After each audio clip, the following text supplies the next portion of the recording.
আসসালামু আলাইকুম দর্শক, ওয়েলকাম জানাচ্ছি পারুল ফুড কিচেনে আর একটা ইউনিক রেসিপি দেখার জন্য। আজকে আমি পুষ্টিগুণ সমৃদ্ধ একটা রেসিপি শেয়ার করতে চলেছি। পুরো ভিডিওটা দেখার অনুরোধ রইল।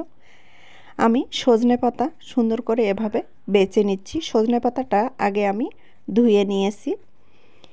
এভাবে একটু ধুয়ে নেওয়ার চেষ্টা করবেন, কারণ এই সজনে পাতা বেছে নেওয়ার পর ধুইতে কিন্তু খুবই কষ্টকর। এজন্য আগেই সজনে পাতাটাকে ধুয়ে নিয়েছি। এখন আমি এভাবে বেছে নিয়েছি, যেন ছোট বড় কোনো ডাঁটাই না থাকে, এভাবে বেছে নিয়েছি। এখন আমি ছুরির সাহায্যে এভাবে কেটে নিয়েছি, ঝুরি ঝুরি করে একটু কেটে নিচ্ছি। এভাবে ঝুরি ঝুরি করে কেটে নেওয়ার পর আমি এখানে কিন্তু অ্যাড করে দিব খাওয়ার সোডা। আমি হাফ চামচের কম একটু খাওয়ার সোডা এখানে অ্যাড করে দিচ্ছি, কারণ সজনে পাতাটা সিদ্ধ হতে একটু দেরি হয়, এজন্য খাওয়ার সোডাটা অ্যাড করার চেষ্টা করবেন। এই খাওয়ার সোডাটা অ্যাড করে দিয়ে মেখে নিব। মেখে নেওয়ার পর এটাকে আমি রেস্টে রেখে দিব। তারপর আমি অন্য প্রসেসে চলে যাব। এই সজনে পাতাটা সাধারণ পাতা মনে করবেন না, এই পাতাতে রয়েছে পুষ্টির ভাণ্ডার। তাই আমরা এই সজনে পাতা বিভিন্নভাবে খেয়ে দেখার চেষ্টা করব। আমি এখানে মুগ ডাল দিয়ে সজনে পাতাটা রান্না করব, এজন্য মুগ ডাল নিয়েছি। মুগ ডালটা একটু হালকা করে ভেজে নিচ্ছি। হালকা করে ভেজে নেওয়ার পর এটাকে আমি সুন্দর করে পরিষ্কার করে ধুয়ে নেব। আর এই সজনে পাতা দিয়ে এই মুগ ডালের রান্নাটা এত লোভনীয়, এত দুর্দান্ত খেতে লাগে। আপনারা যদি একবার ট্রাই করেন তাহলে বুঝতে পারবেন যে কতটা মজাদার ছিল এই রেসিপিটা। এতে রয়েছে vitamin A, C, calcium, iron, potassium, প্রোটিনে ভরপুর। তাই আমরা সজনে পাতাটা খাওয়ার চেষ্টা করব। বিশেষ করে বৃদ্ধ বয়সে এবং ছোট বাচ্চাদের এই পাতাটা অনেক উপকারী। শরীরের পুষ্টির ঘাটতি কিন্তু দূর করে। তাহলে আমরা খাবো না বন্ধুরা, বলেন তো? ডালটা পরিষ্কার করে ধুয়ে নিয়েছি। এখন আমি ফ্রাই প্যানে পানি সহ বসিয়ে দিয়েছি। এটাকে আমি সিদ্ধ করে নিব। যদি আপনার মুগ ডালটা ভালো হয় তাহলে কিন্তু অল্প কিছুক্ষণের মধ্যে এই ডালটা সিদ্ধ হয়ে যাবে। আমি ডালটাকে সিদ্ধ করতে দিয়েছি। এখন অল্প কিছুক্ষণের মধ্যে এরকম ফেনা উপর থেকে ভেসে উঠবে। এই ফেনাগুলোকে এই ডালের উপর থেকে সরিয়ে রাখবেন। তারপরে এটাকে ভালোভাবে আমি সিদ্ধ করে নিব। মুগ ডাল দিয়ে সজনে পাতাটা যদি আপনারা একবার খান তাহলে এর স্বাদ কিন্তু ভুলবেন না। আমি ভালোভাবে সিদ্ধ করে নিব। আমার কিন্তু ডালটা সিদ্ধ হয়ে গেছে। এখন আমি হাতার সাহায্যে এভাবে নেড়ে নেড়ে দিচ্ছি। আপনারা যদি চান তাহলে ডাল ঘুটনি দিয়ে এটাকে একটু ম্যাশ করে নিতে পারেন। আমি হাতার সাহায্যে এভাবে ম্যাশ করে নিচ্ছি। বেশ কিছুক্ষণ ম্যাশ করে নেওয়ার পর আমি এখানে স্বাদ মতো লবণ অ্যাড করে দিব। তারপরে এখানে আমি অ্যাড করে দিব হাফ চামচের কম হলুদের গুঁড়া। তারপর আবার এভাবে হাতার সাহায্যে ম্যাশ করে নিচ্ছি। তারপরে এখানে আমি অ্যাড করে দিব হচ্ছে সরিষার তেল। সরিষার তেলটা এখানে অ্যাড করলে এর ফ্লেভার দ্বিগুণ হয়ে যাবে। আপনারা চেষ্টা করবেন 2 চামচ এখানে সরিষার তেল অ্যাড করে দিতে। এভাবে কাঁচা ফ্লেভারটা সরিষার তেলে দুর্দান্ত লাগে। তারপর এখানে আমি অ্যাড করে দিব 2টো কাঁচামরিচ, মাঝখান থেকে ভেঙে অ্যাড করব। খেতে কিন্তু দুর্দান্ত লাগে এভাবে কাঁচামরিচের ফ্লেভারটা।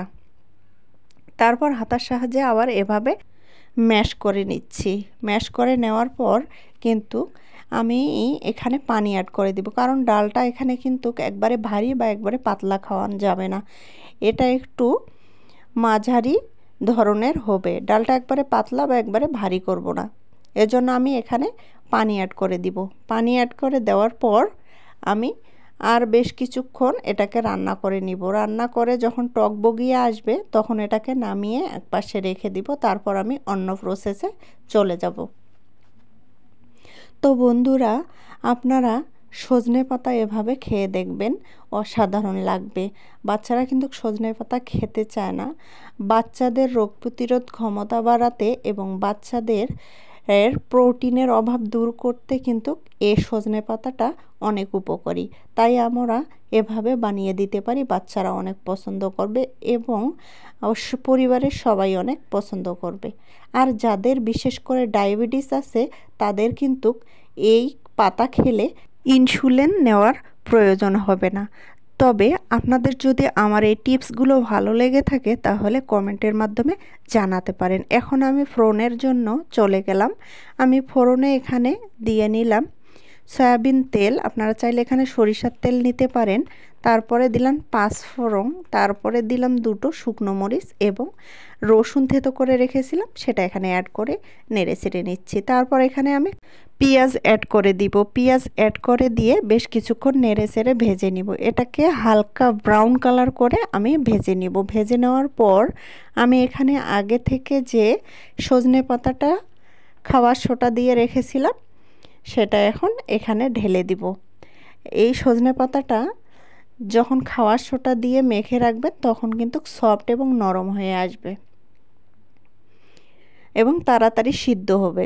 দেখেন সজনে পাতাটা নরম সফট হয়ে এসেছে। এখন আমি এখানে দিচ্ছি, দেওয়ার পর এটাকে নেড়ে চেড়ে নিচ্ছি। এটাকে বেশ কিছুক্ষণ নেড়ে চেড়ে একটু ভেজে নেওয়ার চেষ্টা করবেন, তাহলে কিন্তু আরও বেশি নরম এবং সফট হয়ে যাবে এবং তাড়াতাড়ি সিদ্ধ হবে এভাবে যদি আপনারা নেড়ে চেড়ে নেন।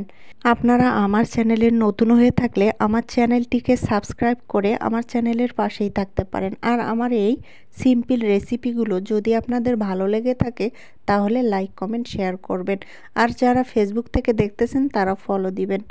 আমি এখানে কিছুটা পানি অ্যাড করে দিলাম। পানি অ্যাড করে দেওয়ার পর আমি একটু নেড়ে চেড়ে নিচ্ছি। তারপর এখানে আমি অ্যাড করে দিব হাফ চামচের কম হলুদের গুঁড়া এবং হাফ চামচ লাল মরিচের গুঁড়া অ্যাড করে দেওয়ার পর আমি নেড়ে চেড়ে নিচ্ছি। আপনারা যদি চান তাহলে লাল মরিচের গুঁড়াটা স্কিপ করতে পারেন, তবে আমি একটু ঝাল ঝাল খাবো এজন্য একটু লাল মরিচের গুঁড়া অ্যাড করে দিলাম। তারপরে এখানে লবণ অ্যাড করে দিলাম। লবণটা ডালে কিন্তু আমি লবণ দিয়েছি, সেটা মাথায় রেখে এখানে লবণ অ্যাড করতে হবে। অল্প পরিমাণে এখানে লবণ অ্যাড করে নিলাম, নিয়ে একটু নেড়ে ছেড়ে মিক্সড করে নিচ্ছি। দেখেন সজনে পাতাটা কতটা সফট এবং নরম হয়ে এসেছে। এখন আগে থেকে যে আমি ডালটা রান্না করে রেখেছিলাম সেটা এখানে অ্যাড করে দিব। ডালটা কিন্তু এখানে অ্যাড করে দেওয়ার পর আর বেশিক্ষণ রান্না করতে হবে না, কারণ ডালটা আগে থেকে রান্না করা এবং সজনে পাতাটা সিদ্ধ হতে অত বেশি সময় লাগবে না, কারণ আমি এটাতে খাওয়ার সোটা দিয়ে রেখেছিলাম। এজন্য আমি এখন নেড়ে চেড়ে মিক্সড করে নিচ্ছি।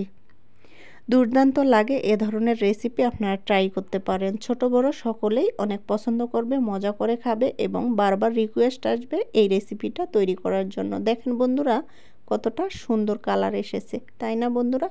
এখন আমি শুকনো মরিচটা এভাবে একটু ঘেটে দিচ্ছি, তাহলে এর ফ্লেভারটা আরও দুর্দান্ত লাগবে। দেখেন কতটা লোভনীয় লাগতেছে। গরম ভাতের সাথে খেতে যে এত মজা লাগে দেখেই বোঝা যাচ্ছে যে কতটা লোভনীয় হয়েছিল। ভালো থাকবেন, সুস্থ থাকবেন, আমার জন্য দোয়া করবেন। আর একটা নতুন রেসিপি নিয়ে আমি আপনাদের সামনে আসবো ইনশাআল্লাহ। এ পর্যন্ত আপনারা ভালো থাকবেন। আল্লাহ হাফেজ।